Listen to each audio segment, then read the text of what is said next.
Den ganzen Nationalpark. Meins auch, Bro. Meins auch. Oh, we wine, we drinking cherry wine, and we dancing on an island. We going back the finest. Yeah, yeah, yeah, Mr. Killer, and call me señorita. Ay, papi, got me dreaming. My legs up on the ceiling. Oh, yeah, yeah, yeah.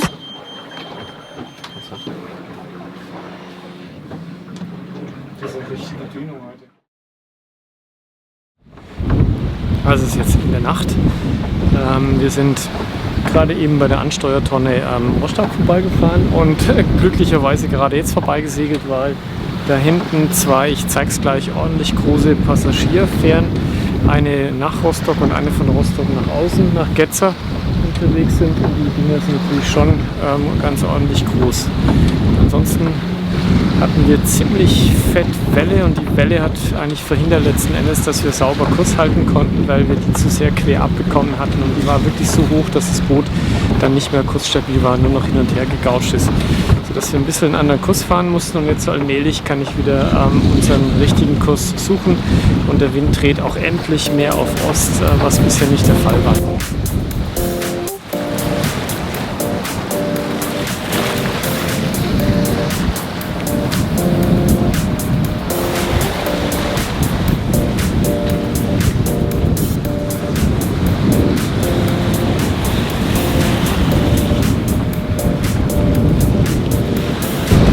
So wie ihr unschwer erkennen kann, bin ich jetzt dran in meiner Schicht. Gerade so ein krasser Tanker, so was ich vorbeigekommen, als ich aufgestanden bin, das war echt beängstigend. Krass nah der war.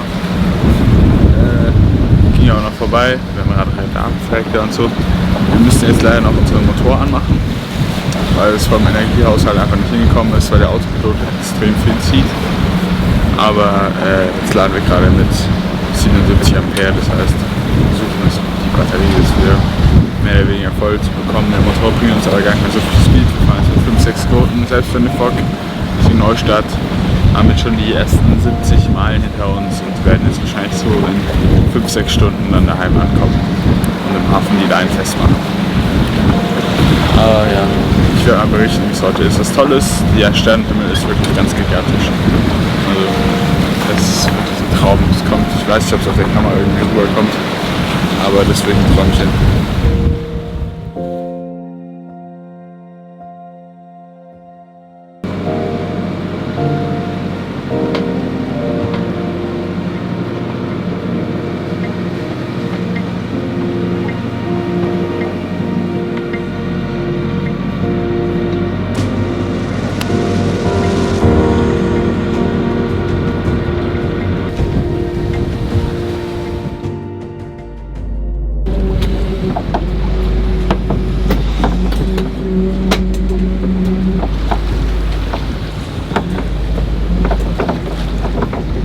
Alles mit. Dass der Motor wieder anspringen nachher.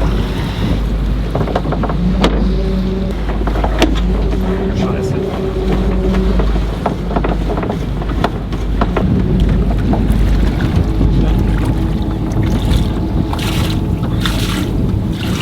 Scheiße, ja? Ja, scheiße. Irgendeine Leckage. Wir haben gemerkt, dass die Frischwasserpumpe dauerhaft gelaufen ist, und die läuft natürlich nur, wenn sie gefragt wird, wenn Druckabfall in der Leitung ist, und der Druckabfall war aber nicht auf dem Hahn, sodass klar war, wir haben irgendeinen Leck im Frischwassersystem, und da haben wir das ganze Wasser jetzt ins Boot verloren und pumpen jetzt die Bilge frei und hoffen, Eigentlich schon gehört, weil der Motor manchmal komisch war. dass der Motor noch läuft. Scheißdreck. Ja, also irgendwas, was Stoff? Ja. Irgendwas im Wassersystem ist gerissen. Deswegen hat die Frischwasserpumpe auch dauerhaft nachgepumpt. Wir wissen überhaupt noch nicht wo. Auf jeden Fall ist die Bilge voll und das Boot ist voll. Und jetzt pumpen wir das Zeug über Wasser. Über Bord meine ich. Das ist eine elektrische Bilgenpumpe.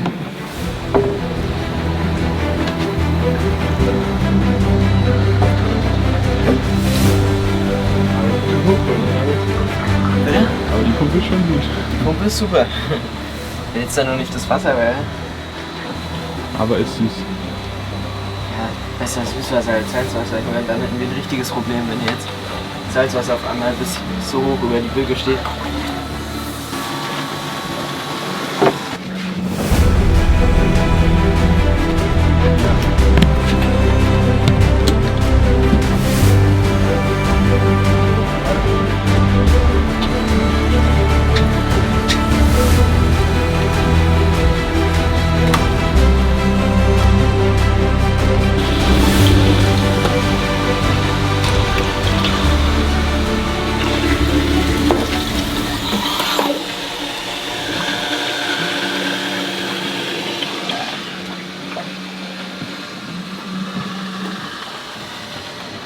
Also irgendwie funktioniert die Pumpe dann doch nicht so gut, wie wir gedacht haben. Wir kriegen nur langsam das Wasser raus. Also zu dem, was wir wissen auf jeden Fall, ist es schon mal Frischwasser, was ja schon mal besser ist als Salzwasser. Es hat uns, was wir gesehen haben, den ganzen Frischwassertank geleert. Das heißt, irgendwo ist ein Leck, weil es Druckabfall gibt. Und das heißt auch für uns, wir können jetzt erstmal, bis wir das Leck gefunden haben, auch kein Frischwasser benutzen, weil das pumpen wir jetzt ja schon wieder dort raus und uns komplett in die Bögen rein. Das heißt, selbst wenn wir jetzt in Neustadt ankommen, müssen wir das erstmal machen. David ist jetzt auch noch aufgestanden und übernimmt gerade das Steuerlogbuch geschrieben. Jetzt haben wir ja kurz vor 2:30. Ich glaube, ja, wahrscheinlich 15 Meilen oder so bis nach Neustadt. Wir pumpen jetzt weiter das Boot aus. Also da unsere Pumpe jetzt ja aufgegeben hat, machen wir jetzt die Technik, Papa pumpt raus, immer wieder die Motorbölge ab und ich sitze gerade da unten, das ist mein Platz, sitze mit der Schüssel und gehe schwach durch und sammle somit das Wasser auf, tue es dann in die Schüssel, weil diese gute Pumpe hier hält doch nicht so gut, weil sobald da nicht so viel Wasser ist, zieht die einfach nicht mehr. Das Problem ist, sobald man da unten überhaupt keinen Horizont mehr sieht und nur das Wasser rauspumpt, wird es dann echt schnell übel. Deswegen habe ich jetzt mal nach einer Stunde Pumpen eine kleine Pause eingelegt, weil es hat halt immer noch das große Boot.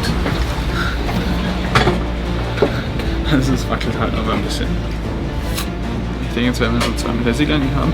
Das ist immer ganz witzig, man sieht neben dem Boot so auf einmal es segelt so und auf einmal so neben Fenster hat man so eine weiße Welle. Und ich, was? Ja, also ich pumpe jetzt mal. Man kann meine Kamera mitnehmen.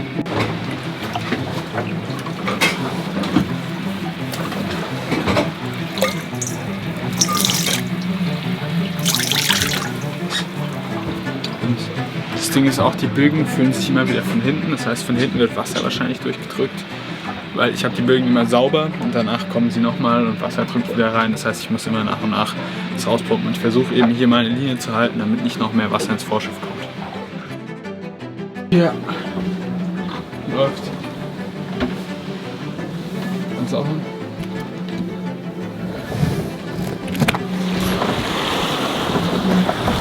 Kannst du anfangen? Ja. Schon drauf? Ja. Also eine echte Sailing Sunday Aktion ist ja mitten in der Nacht und Gott sei Dank sind die Jungs eine großartige Hilfe.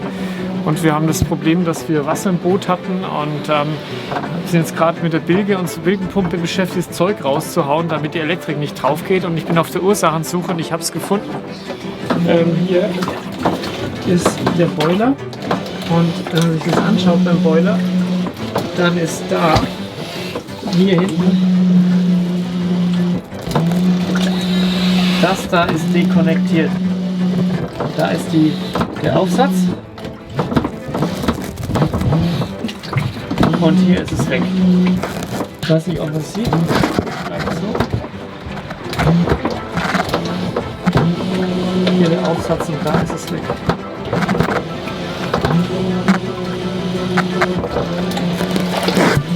Ja, und das ist der Grund, da ist die Schlauchstelle losgegangen und dann hat es den ganzen Inhalt vom Boiler abgesabbert und wir haben das gemerkt, weil die Wasserpumpe lief ohne Grund. Und wahrscheinlich haben wir es rechtzeitig genug gemerkt. Da sehen wir haben das Problem gefunden mit der Schlauchstelle am Boiler. Ja, genau. Und hier hat es sich natürlich gesammelt, das haben wir schon gewusst, weil es lief ja immer nur dadurch und haben wir nur kleine Teile bekommen. Und hier sind dann die größten Teile von den 300 Litern gelaufen. Also ich würde sagen, handtief ist hier Wasser drin oder fausttief. Und das sollten wir jetzt noch einmal rauspumpen.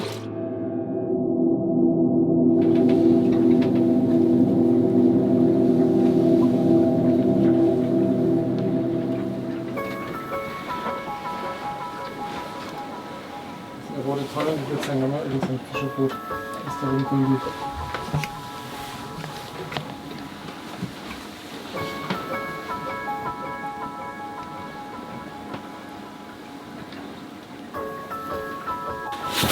Ja, das kannst du gehen. Ist okay. Mach das wirklich so und nachher können wir dann schauen.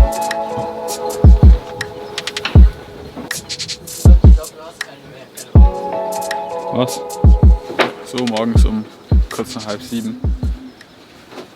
Wir sind angekommen und haben es geschafft. Aber in der Nacht hätten wir auch das Boot zerstören können. Wir haben es eigentlich gemacht, geschafft und jetzt müssen wir uns nachher noch ein bisschen duschen, Frühstück, pennen. Um das Problem kümmern. Ein paar fängt schon an.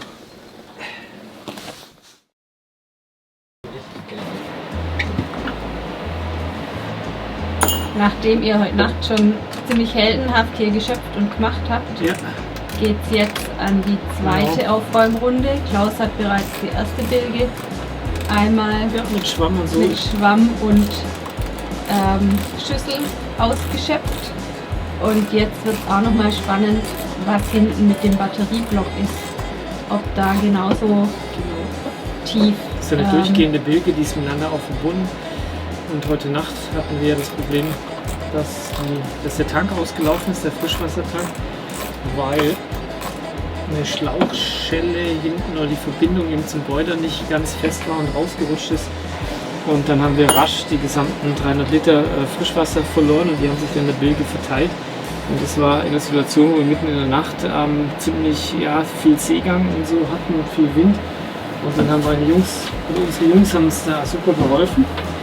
Und der eine ist jetzt schlafen, der andere erholt sich anderweitig. Und wir gucken jetzt, dass wir die Bilgen trockenlegen. Wir haben jetzt schon viele Liter auch nochmal raus, was wir heute Nacht schon gemacht haben, ist eine Bilgenpumpe. Den größten Teil raus, damit ja nicht im Motor- oder Elektrobereich das Wasser reinschwappt. Und jetzt ist die Feinarbeiten trockenlegen, das nicht schimmelt und so.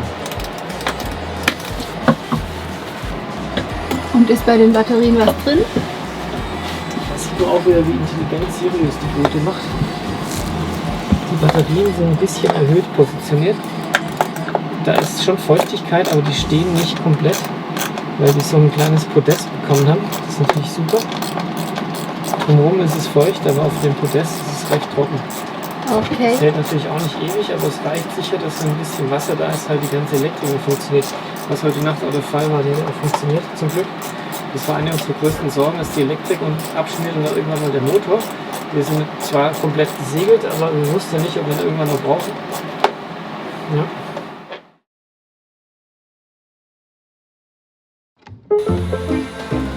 Der ist komplett einmal offen, ausgetrocknet. Ein bisschen heiße Wobbel ist hier absolut perfekt.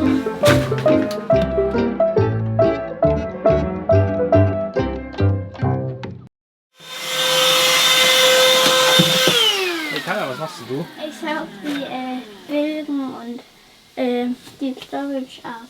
Okay, cool. Wobbel, mit was beschäftigst du dich denn gerade? Ich gucke mir die Stellen an, die so ein bisschen also am Kunststoff. Grünspan ist es, glaube ich. Ja, und die poliere ich jetzt ein bisschen raus. Genau, und ein bisschen heiße Wobbel ist hier absolut perfekt unterwegs. Hier war ziemlich viel Grünspan, schade, ich habe kein Bild von vorher und da ist er jetzt schon unterwegs und dabei, das wegzupolieren. Wir werden das ganze Deckshaus aufpolieren, damit das dann auch geschützt ist im Winterlager. Jo. Und danach kümmern wir uns noch ums Teak. Man sieht es ein bisschen unter den Leinen vor allen Dingen, ist dann klar, dann ist dann die Feuchtigkeit ein bisschen länger mit der Leine. Und das werde ich jetzt mit einem ganz normalen Wasser und einem weichen Schwamm ein bisschen Hilfe zur Selbsthilfe. Wir wollen das Teak nicht beschädigen, auch keine Stoffe nehmen, die man nicht nimmt. Und das machen wir jetzt gleich als nächstes. Kann man Ja. wieder. Wir haben jetzt mehrere Arbeiten, um das Boot winterfest zu machen. Eine davon ist hier. Ich habe so ein bisschen mit Zitronensäure eine Lösung angesetzt. Mit der entkalkt man zum einen natürlich die Waschmaschine und Teekocher, die Kaffeemaschine und Teekocher. Aber vor allen Dingen geht es um Wassertank. Und das füllen wir nachher in den Wassertank, füllen den auf. Und die nächsten 2 Tage benutzen wir dann mit dieser Zitronensäure-Lösung den Wassertank und die Leitung und den Boiler und so weiter. Und dann entkalkt in der Zwischenzeit. Am Ende spülen wir das Ganze nochmal raus und entlüften das Ganze oder entleeren es letzten Endes, sodass es winterfest ist. Dann sehen wir hier unten überall die offenen Bilgen. Das ist noch Bestandteil unseres Wassereinbruchs von der Nacht war. Die 300 Liter, da haben wir die letzten Tage ordentlich gearbeitet. Man sieht es auch noch ganz gut im nächsten Raum. Der ist komplett einmal offen, ausgetrocknet. Wir haben die Heizlüfter drin stehen gehabt und wirklich jedes Eck von unserer Bilge mit 300 Liter Wasser letzten Endes gespült und das jetzt durchgetrocknet, sodass wir keinen Ärger haben sollten und trotz diesem großen Wassereinbruch. David war draußen noch beschäftigt und hat den Gelcoat sich drum gekümmert und hat da den Grünspan entfernt und wir polieren noch das komplette Deckshaus auf, sodass sie winterfest werden. Jetzt können wir uns das einmal vorne anschauen, wie man das macht. Nimmst du einfach nochmal in die eigene Funktion, ne? Also das ist die Lösung, warm Wasser und Zitronensäure. Man kann natürlich das auch bei relativ leerem Tank machen, aber da der Tank 10 Jahre alt ist, wollen wir es so machen, dass wir ihn komplett danach auffüllen, dass auch die Bestandteile im Tank seitlich und so ein bisschen entkalkt werden. Und das lassen wir dann die nächsten 1-2 Tage drin, benutzen es und dadurch spült es dann die Leitung und vor allem den Boiler auch automatisch durch. Und damit mir nichts verschüttet, haben wir so einen kleinen Trichter. Jo, und dann einfach rein damit.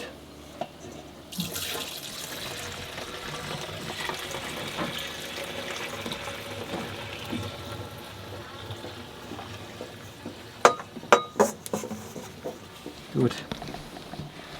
Jetzt brauchen wir noch ein bisschen Frischwasser, das füllen wir als nächstes hinterher und dann sollte das eigentlich funktionieren.